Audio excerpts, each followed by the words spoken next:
আসসালামু আলাইকুম। সম্মানিত দর্শক মণ্ডলী, সকলকে আন্তরিক সালাম, ভালোবাসা এবং শুভকামনা জানাচ্ছি। সেই সাথে আপনাদের সুস্বাস্থ্য এবং দীর্ঘায়ু কামনা করছি। বাংলাদেশ জামাত ইসলামী একটি মডেল নিয়ে আপনাদের সামনে হাজির হয়েছে। এই মডেলটি সাধারণ কোনো মডেল নয়, জাতি গঠন, জাতিকে বাঁচতে শেখানো, উন্নতি করার এবং বাংলাদেশের চিত্র সম্পূর্ণরূপে পাল্টিয়ে দিয়ে একটি ন্যায় ইনসাফপূর্ণ মানবিক বাংলাদেশ। আপনারা কি ভেবে দেখেছেন আমাদের জামাত ইসলামী কোন লেভেলে খারাপ যাচ্ছে? আপনাদের ইন্টার পাশের একজন সে বাংলাদেশের তার নেতৃত্ব আর একজন শিক্ষাগত যোগ্যতা যার হাই কোয়ালিটি, তার নেতৃত্ব কখনো এক হতে পারে না।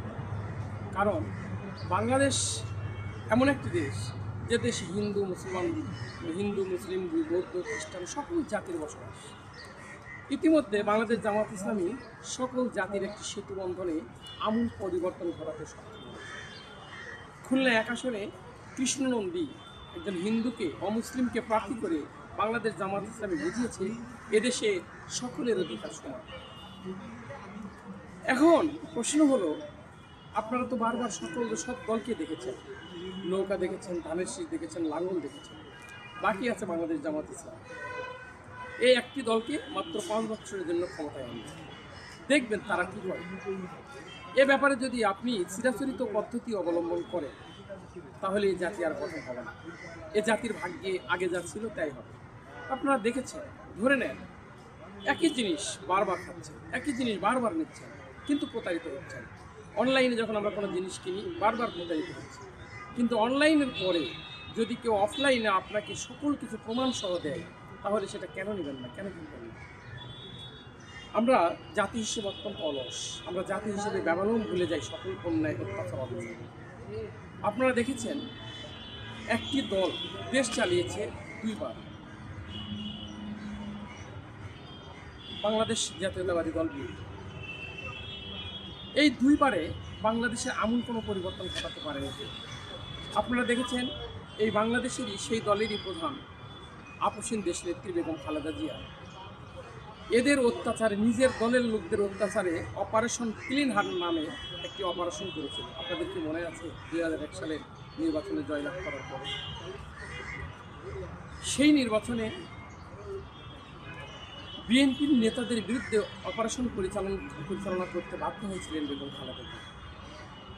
তার মানে কি হলো, একজন নেত্রী বা একজন নেতার জন্য দেশ পরিবর্তন হয় না। দেশ পরিবর্তন করতে হলে পুরো নেতৃত্বের একটা পরিবর্তন করাতে হয়, সিস্টেমের পরিবর্তন করাতে হয়। আপনারা দেখেছেন স্বাভাবিকভাবে বাংলাদেশ জামাত ইসলামী প্রচারণা চালাবে, এটাই স্বাভাবিক, এবং সেখানে নারীরা চালাবে, পুরুষরা চালাবে, সকলেই চালাবে। কিন্তু আপনারা দেখছেন নারী প্রার্থীদের হিজাব, নারী যারা কর্মী তাদের হিজাব টেনে ফেলা হচ্ছে। তারপরে ফ্যামিলি কার্ড দিয়ে মানুষের কাছে প্রলোভন দেখিয়ে এখনও ফ্যামিলি কার্ডটা নিজে দিবে না, রাষ্ট্রীয় সম্পদ থেকে দিবে, অথচ সেটা এখন ব্যক্তিগত বিএনপির প্রচারণায় ব্যবহার করা হচ্ছে। আর আপনারা ভালো করে দেখেছেন বিএনপি যা বলে তার চাইতে বেশি উল্টা কাজগুলো বেশি, চাঁদাবাজ, দুর্নীতি, সন্ত্রাস, এগুলা কারা। আপনারা দেখেছেন ইতিমধ্যে পাথর দিয়ে মানুষ হত্যা করা হয়েছে শুধু চাঁদার কারণে, ব্যবসায়িক দলের কারণে। বাংলাদেশ জামাত ইসলামী এই কাজটি কোথাও করে।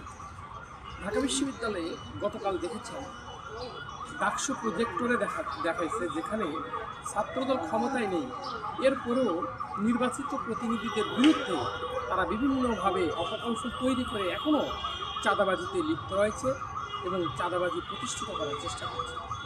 আপনারা যদি 100 টাকা চাঁদা ইনকাম করে যদি 10 টাকা চাঁদা দেন তাহলে আপনাদের থাকবে। বাংলাদেশ জামাত ইসলামী চাই এই চাঁদা থেকে আপনাদেরকে সরে রাখবে। বাংলাদেশ জামাত ইসলামী চাই আপনার পরিশ্রমের কষ্টের টাকা যেন অন্য কেউ ভাগ বসাতে না পারে। তাই আমিও দাঁড়িয়ে করলাম, আপনিও দাঁড়িয়ে করলেন, ভোট দিয়ে বাংলাদেশকে একটিবার দেশে উন্নত বিশ্বের সাথে তাল মিলানো এবং উন্নয়নের শিখরে পৌঁছার সুযোগ করে দিন। আসসালামু আলাইকুম ওয়া রাহমাতুল্লাহি ওয়া বারাকাতুহু।